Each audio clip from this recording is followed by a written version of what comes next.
Good day mga idol. Marami kasing nagtag sa akin kung ano bang talagang tamang diskarte para dito sa nangyaring ito para makaiwas tayo sa aksidente. Unang-una, mali talaga yung Montero dito. Kasi kung mapapansin nyo, yung kalsada, mabuhangin eh. So pag overtake niya ng kanan, natural kakamot po yung kanang bahagi. Kasi hindi siya naka-LSD eh.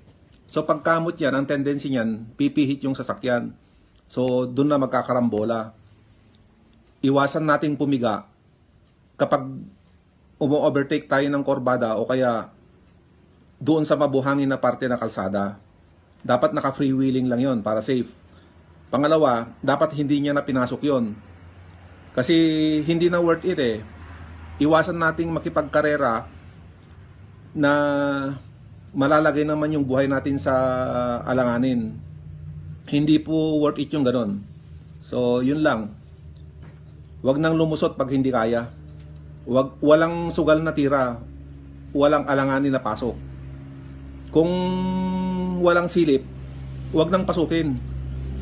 Yun lang. Ingat mga idol.